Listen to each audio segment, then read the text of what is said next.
is Preeti, economics educator, welcomes you all on our YouTube channel Success with Economics. Today we are going to discuss the basic difference between microeconomics and macroeconomics. Start करने से पहले अगर आपने channel को subscribe नहीं किया है तो please subscribe the channel. Let's start. Two principal components of economics.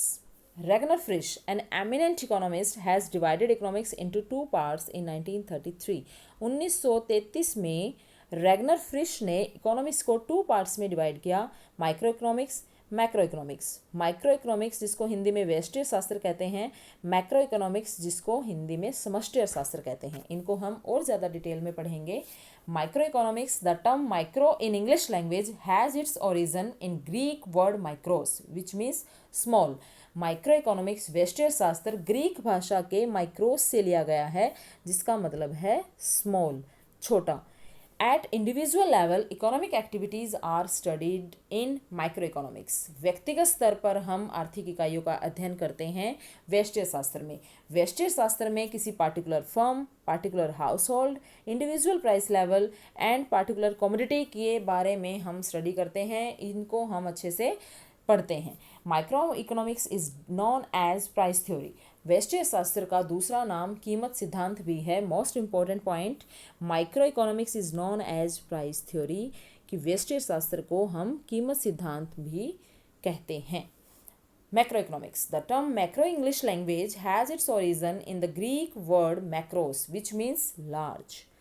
Macro economics समष्टि शास्त्र ग्रीक भाषा के मैक्रोस से लिया गया है जिसका मतलब है लार्ज, बड़ा. इसमें हम क्या करते हैं, economy as a whole. At the level of whole economy, economic activities are studied in macro economics. संपूर्ण अर्थव्यवस्था के स्तर पर आर्थिक इकाइयों का अध्ययन किया जाता है. और macro economics is known as income and employment theory. समष्टि शास्त्र को आय तथा उत्पादन का सिद्धांत भी कहते हैं. Now scope of micro economics. First is theory of demand, मांग का सिद्धांत. थ्योरी ऑफ प्रोडक्शन, उत्पादन का सिद्धांत. थ्योरी ऑफ प्राइस डिटर्मिनेशन, कीमत निर्धारण का सिद्धांत. थ्योरी ऑफ फैक्टर प्राइसिंग, साधन कीमत का सिद्धांत. इनको हम डिटेल में पढ़ेंगे. First is commodity pricing, factor pricing theory and theory of economic welfare. Commodity pricing, demand theory, supply theory. Demand theory हम क्या स्टडी करते हैं कि कोई भी एक उपभोक्ता किस तरीके से वस्तुओं को कंज्यूम करे, किस तरीके से गुड्स एंड सर्विसेज को कंज्यूम करे कि उसका जो सेटिस्फेक्शन लेवल है वो मैक्सिमम हो. सप्लाई थ्योरी कि एक उत्पादक, एक प्रोड्यूसर किस तरीके से सप्लाई को मार्केट में लेकर आए कि उसको ज़्यादा से ज़्यादा प्रॉफिट अचीव हो. Factor pricing theory, theory of distribution भी जिसको कहा जाता है, rent, wage, interest and profit. As we know, हमें सबको पता है कि उत्पादन के चार साधन हैं, land, labour, capital, entrepreneur. Land भूमि जिसको दिया जाता है बदले में रेंट, किराया. लेबर जिसको दिया जाता है वेज. कैपिटल पूंजी जिसको दिया जाता है rate of interest. And entrepreneur जिसको मिलता है profit.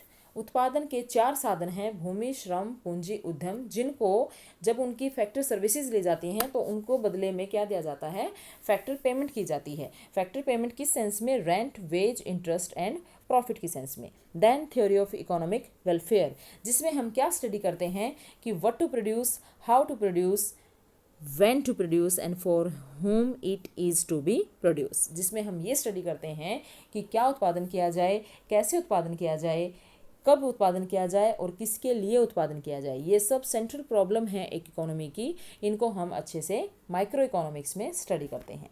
Now scope of macro economics. Theory of national income, राष्ट्रीय आय का सिद्धांत. थ्योरी ऑफ एम्प्लॉयमेंट, रोजगार का सिद्धांत. थ्योरी ऑफ मनी, मुद्रा का सिद्धांत. Theory of general price level, सामान्य कीमत स्तर का सिद्धांत. थ्योरी ऑफ इकोनॉमिक ग्रोथ, आर्थिक समृद्धि का सिद्धांत. And theory of international trade, अंतर्राष्ट्रीय व्यापार का सिद्धांत. इनको हम अच्छे से डिस्कस करेंगे कि थ्योरी ऑफ नेशनल इनकम, राष्ट्रीय आय का सिद्धांत क्या है, कि जिसमें हम ये देखते हैं कि किस तरीके से एक इकोनॉमी में राष्ट्रीय आय को बढ़ाया जा सकता है, राष्ट्रीय आय क्या होती है, राष्ट्रीय आय को कैसे मापा जाता है, कौन कौन सी विधियाँ इसमें यूज की जाती हैं, ये सब हम किस में पढ़ते हैं, मैक्रो इकोनॉमिक्स समष्टि अर्थशास्त्र में। थ्योरी ऑफ एम्प्लॉयमेंट, रोजगार का स्तर, जिसमें ये देखा जाता है कि एक इकोनॉमी में एम्प्लॉयमेंट लेवल का क्या है, किस तरीके से रोजगार जनरेट होता है, ज़्यादा से ज़्यादा रोजगार लोगों को दिया जाए, ऐसी कौन सी एक्टिविटी की जाए कि जिनसे ज़्यादा से ज़्यादा लोगों को एम्प्लॉयमेंट मिले। मुद्रा का सिद्धांत, थ्योरी ऑफ मनी, जिसमें money supply and money demand को स्टडी किया जाता है।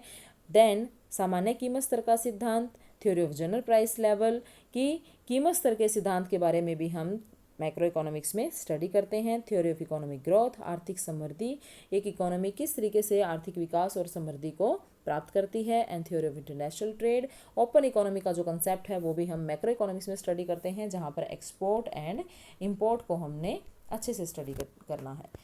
Next, scope of macro economics को macro economics theories and macro economics policies के थ्रू इन्होंने अच्छे से बताया है कि economic growth and development, macro economic theories क्या हैं, इकोनॉमिक ग्रोथ एंड डेवलपमेंट। अब हम इस कंसेप्ट को अच्छे से समझेंगे कि इकोनॉमिक ग्रोथ क्या है एंड इकोनॉमिक डेवलपमेंट क्या है। डेवलपमेंट को अचीव कर लिया जाता है, बाद में ग्रोथ के लिए प्रयास हो रहे होते हैं, और जिसने अभी तक डेवलपमेंट ही नहीं किया है तो वहाँ पर ग्रोथ की बात नहीं होती। जैसे अमेरिका, यूएसए, वहाँ पर डेवलपमेंट हो चुकी है, अब वहाँ पर ग्रोथ को लेकर यानी कि पर कैपिटा इनकम में इंक्रीज होना, प्रति व्यक्ति आय में इंक्रीज होना क्या है, इकोनॉमिक ग्रोथ। इकोनॉमिक ग्रोथ क्या है, पर कैपिटा इनकम में इंक्रीज होना। और इकोनॉमिक डेवलपमेंट क्या है, पर कैपिटा इनकम के साथ साथ इकोनॉमिक वेलफेयर होना, ये क्या है, economic development. Then theory of national income, अभी भी हमने देखा कि थ्योरी ऑफ नेशनल इनकम राष्ट्रीय आय का सिद्धांत क्या है, कि जिसमें हम ये देखते हैं कि राष्ट्रीय आय क्या है, कैसे कैसे राष्ट्रीय आय को मापा जाता है, कौन सी विधियाँ यूज की जाती हैं, कौन सी विधियाँ प्रयोग में लाई जाती हैं, ये सब। थ्योरी ऑफ मनी, जिसमें मनी डिमांड और मनी सप्लाई की बात की जाती है। थ्योरी ऑफ इंटरनेशनल ट्रेड, जिसमें एक्सपोर्ट और इंपोर्ट को देखा जाता है। थ्योरी ऑफ एम्प्लॉयमेंट, जिसमें रोजगार के सिद्धांत को स्टडी किया जाता है। And theory of general price level, जिसमें हम सामान्य कीमत स्तर को स्टडी करते हैं। और ये सब क्या है, स्कोप ऑफ मैक्रो इकोनॉमिक्स है। Then fiscal policy and monetary policy, ये मैक्रो इकोनॉमिक्स की पॉलिसीज़ हैं कि सरकार किस तरीके से राजकोषीय नीति और मौद्रिक नीतियों के द्वारा अर्थव्यवस्था में एक ऑपरेशनल काम करती है, एक तरह से कार्यप्रणाली को सुचारू रूप से चलाया जाता है। Then difference between micro economics and macro economics, micro economics versus macro economics. Micro में फर्स्ट पॉइंट है इंडिविजुअल मार्केट, देन मैक्रो में फर्स्ट पॉइंट है होल इकोनॉमी। इसमें हम किसी इंडिविजुअल, किसी एक व्यक्तिगत बाजार को अध्ययन करते हैं और इसमें संपूर्ण अर्थव्यवस्था का जो जीडीपी लेवल है उसको हम स्टडी करते हैं। Then effect on price of a good, एक वस्तु का प्राइस, और यहाँ पर इन्फ्लेशन यानी कि जनरल प्राइस लेवल, सभी कीमतों का एक स्तर, सभी कीमतों में लगातार होने वाली वृद्धि, यानी कि सभी सामान्य वस्तुएं जो भी गुड्स एंड सर्विसेज हैं उनमें, उनके प्राइसेस में लगातार होने वाली वृद्धि, continuously increase in prices of goods and services is called inflation. Then individual labour market, ये माइक्रो इकोनॉमिक्स में है, लेकिन मैक्रो इकोनॉमिक्स में क्या है, एम्प्लॉयमेंट एंड अनएम्प्लॉयमेंट। यहाँ पर सिर्फ एक व्यक्तिगत जो श्रम बाजार है उसको स्टडी किया जाता है, लेकिन मैक्रो इकोनॉमिक्स में संपूर्ण अर्थव्यवस्था में जो रोजगार बेरोजगारी का स्तर है उसको हम अच्छे से स्टडी करते हैं। देन माइक्रो इकोनॉमिक्स में पॉइंट है इंडिविजुअल कंज्यूमर बिहेवियर, व्यक्तिगत उपभोक्ता का व्यवहार, जिसमें ये देखा जाता है कि कंज्यूमर किस तरीके से किसी भी वस्तु एंड किसी भी गुड्स एंड सर्विसेज को इस तरीके से यूज करे कि इसकी जो सेटिस्फेक्शन लेवल है वो ज़्यादा से ज़्यादा हो। लेकिन मैक्रो इकोनॉमिक्स में एग्रीगेट डिमांड को स्टडी किया जाता है, और एग्रीगेट डिमांड क्या होती है कि जो aggregate demand is equal to summation DI, मतलब इंडिविजुअल डिमांड का जोड़ होती है aggregate demand. Supply of good की बात की जाती है, पूर्ति की बात की जाती है, और मैक्रो इकोनॉमिक्स में प्रोडक्टिव कैपेसिटी ऑफ इकोनॉमी की बात की जाती है कि एक इकोनॉमी में उत्पादन क्षमता क्या है। ये सब micro economics and macro economics का डिफरेंस है, जो कि हमने बहुत अच्छे से क्लियर कर लिया। नाउ अब आप micro economics and macro economics को अच्छे से स्टडी कर चुके हैं, आप इनमें दोनों में बेसिक डिफरेंस बता सकते हैं कि माइक्रो इकोनॉमिक्स के लेवल पर हम क्या इकोनॉमिक एक्टिविटी को स्टडी करते हैं और मैक्रो इकोनॉमिक्स के लेवल पर हम कौन सी इकोनॉमिक एक्टिविटी को स्टडी करते हैं। एक बार हम थोड़ा सा ब्रीफ देख लेते हैं कि जो माइक्रो इकोनॉमिक्स है वो क्या है, एक इंडिविजुअल लेवल है, इंडिविजुअल लेवल, और इसको हम प्राइस थ्योरी भी कहते हैं, most important point. And macro theory में हम क्या है, इकोनॉमी एज ए होल, और इसको हम इनकम एंड एम्प्लॉयमेंट थ्योरी भी कहते हैं। आई होप आपको ये वीडियो बहुत पसंद आई है। प्लीज़ और ज़्यादा वीडियो के लिए हमारे साथ जुड़े रहिए। Thank you.